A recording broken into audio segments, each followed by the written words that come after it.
The music was blasting, the lights were glowing, the laughter was non-stop, but I wasn't smiling. I stood frozen in the doorway of the banquet hall, clutching the invitation that had shown up weeks earlier with two cold, brutal words stamped across it. Adults only. That's why I had left my kids at home.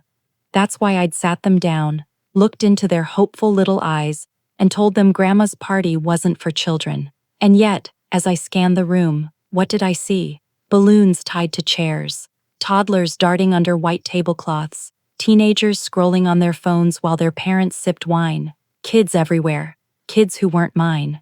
Near the stage, she stood, shining in her sequined dress, champagne glass raised like a queen.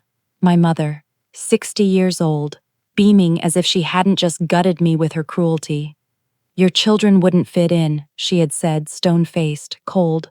As if my kids, the ones who poured their love into handmade cards every holiday, the ones who begged to visit her, were somehow less than the cousins now running wild around that hall. I walked up, close enough to smell the sting of her perfume. You lied, I said, my voice low but steady. She barely turned her head. Don't make a scene. I didn't.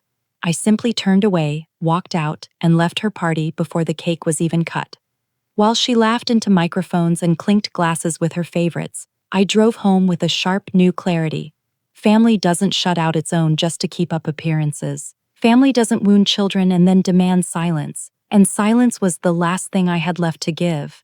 It started with phone calls, first to the caterer, then the florist, then the hotel that had hosted her grand event. I asked for invoices, receipts, copies of contracts. Every document told the same story. Unpaid balances, late deposits, desperate shortcuts she had taken to look richer than she really was. Then I went to my brother, the golden child, the one whose kids had been welcomed at that party. Over coffee, I dropped a simple question. How's your tax audit going? He blinked, lost. He hadn't heard about it yet. But he would, because my mother had been illegally listing him as a dependent for years. I knew this because as a teenager I'd stumbled across the paperwork in her desk. She had forgotten. I never had. The next morning I wrote a letter. Not angry, not emotional, just plain facts, laid out as sharp and cold as steel. Itemized debts, fraudulent claims, every ugly truth she'd kept hidden, lined up in black and white. And I didn't send it to her, that would have been mercy. I sent it to the family group chat, every sibling, every cousin, every in-law, all at once.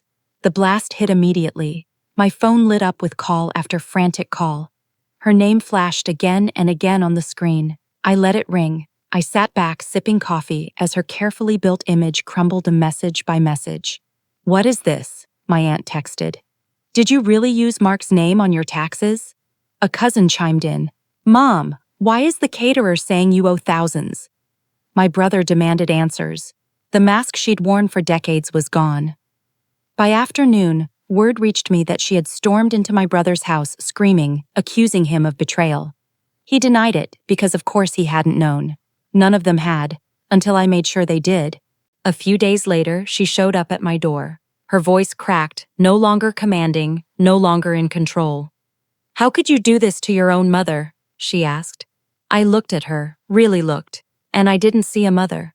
I saw a woman who had chosen appearances over love, who had shamed my children just to polish her image.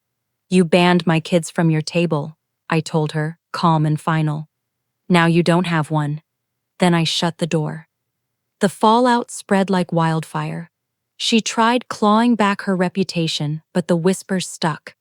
The woman who once demanded respect at every gathering now sat alone, ignored, shunned, forgotten. And my children? They flourished. They watched me stand up for them, protect them, prove to them that dignity matters more than blood. Do I regret it? Not for a second. Because betrayal isn't just a cruel sentence or a locked door, it's a pattern, a rot. And the only cure is truth. My mother thought her party was a celebration, but in reality it was her undoing.